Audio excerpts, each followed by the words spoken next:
Okay, Pops, we have the latest data from Experian, their Q2 automotive finance update. Lots of interesting things in here. I thought we'd give the folks an update on the auto finance bubble, plus some good news with regards to credit unions. How's that sound? Sounds like a plan to me, buddy. All right, there are 48 slides worth of data. Okay, we'll link you to the page where you can go. You can download this information as well from Experian. Big top line numbers here, Dad. The overall balance of debt outstanding for car loans, it's up 8% year over year. As you always like to say, the Fed's not too worried because it's only $1.3 trillion. It's not that much money, right? Well, yeah, that's the way the Fed looks at it.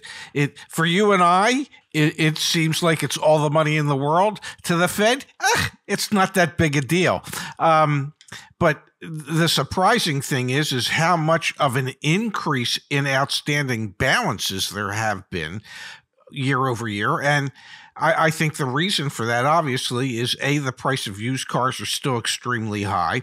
The average transaction prices for new vehicles is at an all-time high. And the loan term is probably longer on average than it's ever been. So yeah, people are just going further and further into debt in order to still be able to drive cars in this country.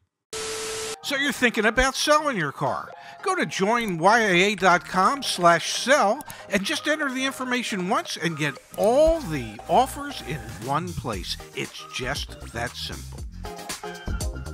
So like we said, the total outstanding balance up 8% year over year. Where things become interesting are delinquencies. That Experian's data for both 30 and 60-day delinquency rates, it is ticking up. So year over year, we are up 0.5 point in terms of the number of loans that have gone delinquent. 1.41% in Q2 of last year versus 1.99% in Q2 of this year. When you start to look at the total amount of balances that are actually delinquent, it went from 1.61% to 2.29%, and 60-day delinquency rates are up significantly as well, about 0.25 point from 0.44% of all loans that were delinquent in Q2 of last year to 0.68% of loans that are 60 days delinquent in this year. And in terms of the balances, the amount of dollars, not the just count of loans, 0.47% last year to 0.73% this year. So a significant uptick year over year, Dad, in delinquencies. Absolutely. And you can see we're starting to get closer to pre-pandemic levels. You look at 2018, 2019, the amount of delinquency was considerably higher. But you can see the amount of increase from a year ago to this year has gone up significantly, which is bringing us closer to what historic norms were for delinquency rates. Now, whether or not we'll actually surpass those historic norms, nobody knows for sure. But obviously, anytime you have loan delinquencies ticking up, they're moving in the wrong direction.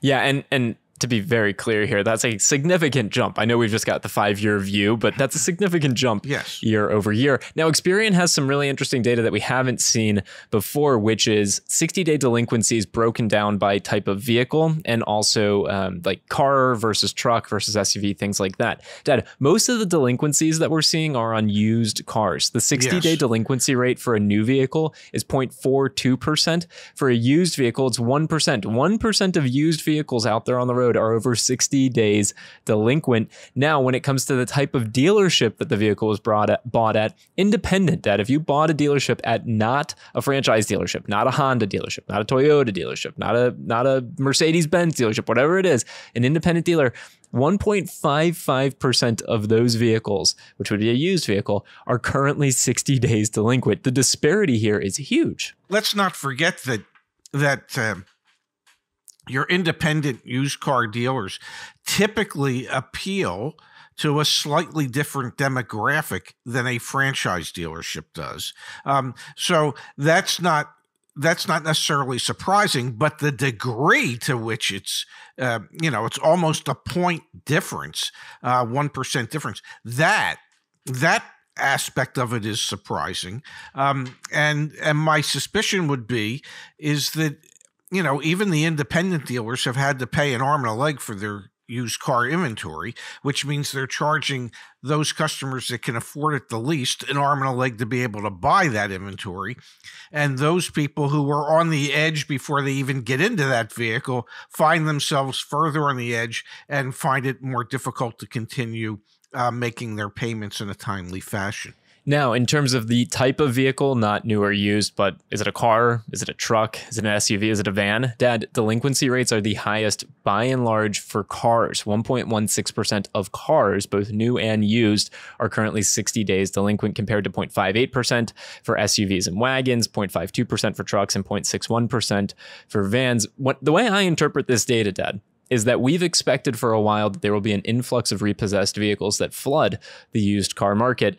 Now, when I look at this, Dad, it is going to be a flood of previously purchased at independent dealership used sedans that end up in the used car market. And what'll be really fascinating to see is when you pair this data with what we've learned from the weekly Black Book market updates, are these going to be older used vehicles or newer used vehicles? Because we've seen newer used vehicles are actually retaining their value relatively well at auction because rental car companies are actually still, buying them because fleet sales have been so low.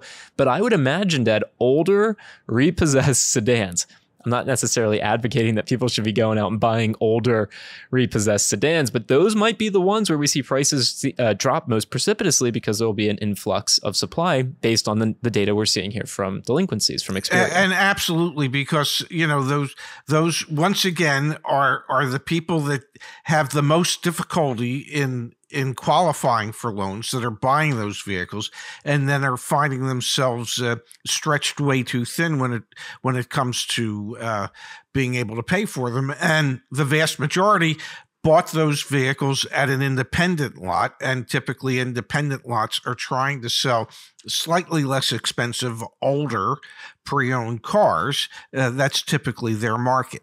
Now let's talk about a bright spot in the data, Dad. Credit unions. They are experiencing their highest share of auto loans in 5 years. 25.81% of loan originations for auto loans in Q2 of 2022 came from credit unions. They are still behind financial institutions like your typical banks, but they beat out captive lenders in the auto segment for the first time in the past 5 years. This is a bright spot, Dad. This is a really good thing because credit unions, as we attest to it all the time, and heck, even on joinYAA.com, you can get on our wait list. We're partnering with credit unions to give you buy rate loan options.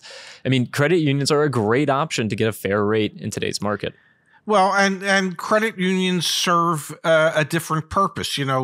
Commercial banks and the mainstream banks are profit-centered organizations, and credit unions are member-centered organizations. They exist to help their members with their financial needs. So it's a different mindset. And yes, it's great to see more and more people going to their credit unions, taking advantage of the good rates that credit unions offer, actually utilizing getting pre-approvals from their credit unions prior to going in to even look at cars so that they can stand a much better chance of getting a much better rate than what a dealership might arrange for them through their indirect lending programs. Yeah, so if you've even already financed through a dealership or bought a car recently, refinancing through a credit union is also a great option. And save yourself the hassle. Do not go to those refi websites online. They charge you fees. They try and stick you with products. That's how they make money. Just call up your local credit union. Yes. Seriously, just call up your local credit union. They will happily. They might make it a little bit difficult, like you have to go in or fill out an application. But do that instead of paying a $300 fee to refitime.org or whatever the hell those websites are. Just call the credit union. Credit unions are a great financial resource. Leverage their lending capabilities. It was the bright spot in this data from Experian, Dad, was seeing their market share jump up significantly. And my fingers are crossed. I hope maybe we're part of the reason for that, getting more and more people educated that they can go to their credit union and get financing there. Yeah, and about the only hoop a credit union is going to make you jump through is they're going to make you join it. Okay. And it doesn't take a lot to join it. It's just opening up either a savings or a checking account of some kind, and you can become a member of most credit unions. And in a lot of them, you don't even have to do that. You just donate $5 to the foundation for the credit union, and now you're a member. So they make it, there's some, I don't want to call them loopholes, but there's some loopholes and they can make you a member. So anyway, update on the auto loan market. The bubble's still huge. It's relatively small for the Fed to care, but we're seeing delinquencies start to increase. Delinquencies in particular are increasing, but we're going to characterize those independent lots as older used sedans. Delinquencies are rising the quickest for older used sedans, and the bright spot in the market, and we want more and more people to do it, is go to credit unions. And again, we're building out a network of our own here at YAA, connecting you to credit unions. So get on the wait list for that back at joinyaa.com. Good news and bad news. I'm going to say generally neutral. Okay. I'm going to stick it in drive and say we're heading towards a dilemma not too far down the road.